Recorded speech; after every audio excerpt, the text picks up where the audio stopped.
تحقيقات تهدد مسؤولي أندية الدوري الجزائري بالسجن. هذا آخر مستجدات الكرة المحلية في تطور خطير قد يهز كيان الكرة الجزائرية.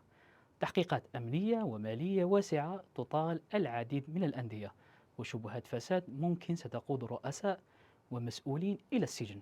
يعني باختصار، القضية كبيرة وماشي سهلة. فما القصة؟ شكون متورط ووين رايحة الأمور؟ جهات أمنية راهي تحقق في ملفات تسيير أندية مملوكة لشركات حكومية بسبب شبهات تتعلق بتبديد المال العام وإبرام صفقات مشبوهة، صفقات كما نقولوا ما تدخلش للعقل. التحقيقات راهي ماشية بإجراءات قانونية صارمة، وممكن بزاف من هذه الخروقات راح تتصنف كجرائم مالية يعاقب عليها القانون بالسجن.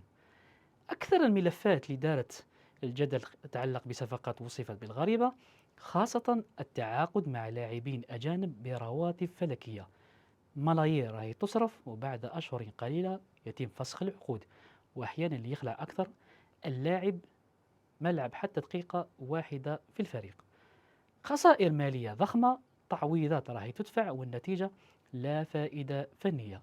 الآن الفاف راهي تبرر على تقليص عدد المحترفين من 5 إلى 4 بسبب فشل الأندية في تعاقداتها، وتعتبر هذه الأندية تستنزف في أموال العام، والنتيجة في الميدان ما راهيش تقنع.